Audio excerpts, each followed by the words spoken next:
అమరావతి రాజధాని కోసం ఎవరైతే రైతులు ల్యాండ్ ఇచ్చారో వాళ్ళెవ్వరూ కూడా ఎటువంటి డౌట్ అవసరం లేదు. ముఖ్యమంత్రి గారు ఒక లాంగ్ విజన్తో చేస్తున్నారు. అమరావతి రాజధాని క్యాపిటల్ సిటీ ఏదైతే ఈరోజు 217 చదరపు కిలోమీటర్లు కడుతున్నామో అది ఇంకా సక్సెస్ఫుల్ కావాలి, రైతులు ఇచ్చిన భూములకు ఇంకా విలువ రావాలంటే ఇక్కడ అనేక సంస్థలు రావాలి. అనేక సంస్థలు అంటే సాఫ్ట్ ఇండస్ట్రీస్ రావాలి. ఇండస్ట్రీస్ వస్తేనే ఈ క్యాపిటల్ సిటీ యొక్క విలువ ఇంకా పెరుగుతుంది, రైతుల భూముల విలువ ఇంకా పెరుగుతాయి. ఇండస్ట్రీస్ రాగడం అంటే ఎప్పటికీ రాదు. ఇప్పుడు హైదరాబాద్ ఈరోజు సక్సెస్ అంటే హైదరాబాద్ సరౌండింగ్స్లో హైదరాబాద్లో అనేకమైన ఆర్గనైజేషన్స్ ఇండస్ట్రీస్ వచ్చినాయి.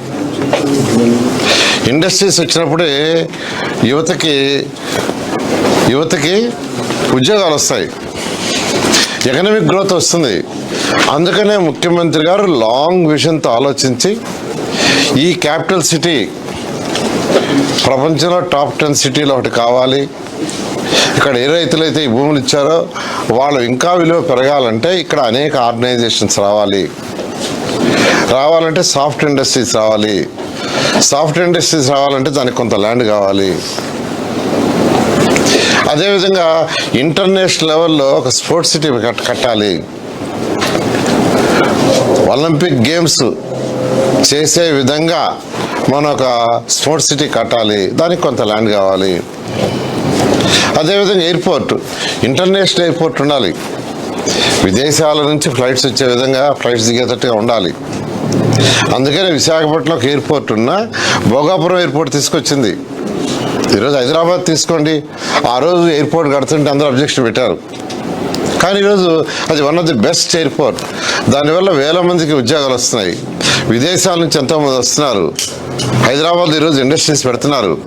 అలా విదేశాల నుంచి వచ్చి ఇక్కడ అమరావతి క్యాపిటల్ సిటీలో కానీ సరౌండింగ్స్లో కానీ ఇండస్ట్రీస్ పెట్టాలంటే ఫ్లైట్ కన్వీనియంట్ ఉండాలి. ఫ్లైట్ కన్వీనియంట్ లేకుండా ఏ విదేశాల నుంచి ఎవరు రారు. అందువల్ల ఇవన్నీ దృష్టిలో పెట్టుకొని ముఖ్యమంత్రి గారు ఒక లాంగ్ విజన్తో ఏ రైతులైతే అమరావతి క్యాపిటల్ సిటీకి ల్యాండ్ ఇచ్చారో వాళ్ళ భూముల విలువ కూడా పెరగాలి. ఇది ఒక మెగా సిటీ కావాలి. అమరావతి, విజయవాడ, మంగళగిరి, తాడేపల్లి, గుంటూరు ఒక మెగా సిటీ కావాలి. 1 కోటి మంది పాపులేషన్కి ఉండాలనే దృష్టిలో పెట్టుకుని యాక్చువల్గా ముఖ్యమంత్రి గారు ఒక విజన్ ఇచ్చారు. ఆ విజన్ ద్వారానే యాక్చువల్గా అడిషనల్ ల్యాండ్ పుల్లింగ్గా ల్యాండ్ అక్విజిషన్ అనేది ఇంకా ఆలోచిస్తున్నాం. ల్యాండ్ అక్విజిషన్ అయితే రైతులు నష్టపోతారని ప్రజాప్రతినిధులు, శాసనసభ్యులు చెప్పారు. అయితే ల్యాండ్ పుల్లింగ్ అయితే కొద్దిగా ఎక్కువ తీసుకోవాల్సి వస్తుంది. ఎందుకంటే ల్యాండ్ పుల్లింగ్ తీసుకున్నప్పుడు దాన్ని డెవలప్ చేసి ఇవ్వాలి రైతులకి, మళ్ళీ వాళ్ళకి ప్లాట్లు ఇవ్వాలి. అందువల్ల ఇవి ఆలోచిస్తున్నా త్వరలో ఒక నిర్ణయం తీసుకుంటాం. ఏది ఏమైనప్పటికీ అమరావతి క్యాపిటల్ సిటీ ఏదైతే ఉందో దీంట్లో ఆల్రెడీ 41,000 కోట్లకి టెండర్లు కంప్లీట్ చేసి ఇచ్చేసాం. వర్క్ జరిగింది, స్టార్ట్ అయింది. మొత్తం ఇక్కడ జరగబోయేది సుమారుగా 64,000 కోట్ల రూపాయల వర్క్స్. ఆల్రెడీ అథారిటీ క్యాబినెట్ 64,000 కోట్లకి పర్మిషన్ ఇచ్చేసింది. ఇంకా కొన్ని టెండర్లు పిలవాలా, ఆ టెండర్లు కూడా ఈ నెలాఖరు లోపల అయిపోతున్నాయి. ఇది ఒక టాప్ సిటీ, ప్రపంచంలో ఉన్న టాప్ సిటీలో ఒకటి అవుతుంది. అయితే ఒక ఇన్ఫ్రాస్ట్రక్చరే అంటే రోడ్లు, డ్రైన్స్, పార్కులు ఇవన్నీ చేసినంత మాత్రాన ఈ యొక్క భూమి విలువ నిలవాలంటే హైదరాబాద్ ఈరోజు ఏ విధంగా తక్కువ రేటు ఉన్నది అమరావతి క్యాపిటల్ సిటీకి ల్యాండ్ ఇచ్చారో వాళ్ళ భూముల విలువ కూడా పెరగాలి. ఇది ఒక మెగా సిటీ కావాలి. అమరావతి, విజయవాడ, మంగళగిరి, తాడేపల్లి, గుంటూరు ఒక మెగా సిటీ కావాలి.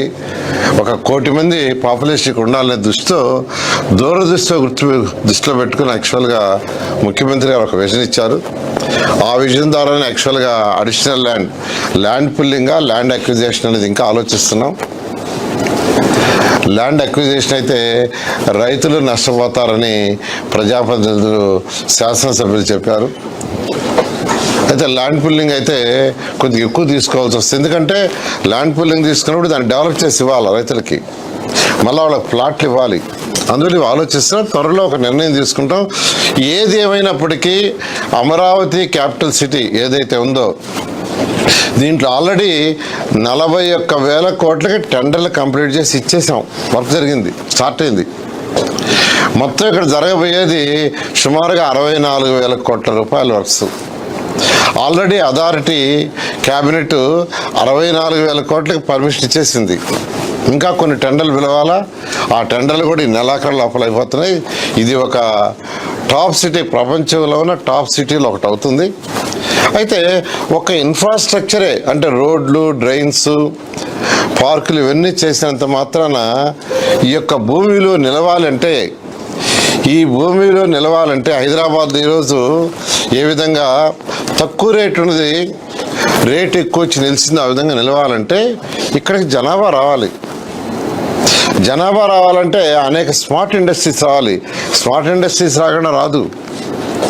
వీటిని దృష్టిలో పెట్టుకుని ముఖ్యమంత్రి గారు చేస్తున్నారు. కాబట్టి రైతు సోదరులు మీరెవ్వరు కూడా ఎటువంటి అపోహలు వద్దు.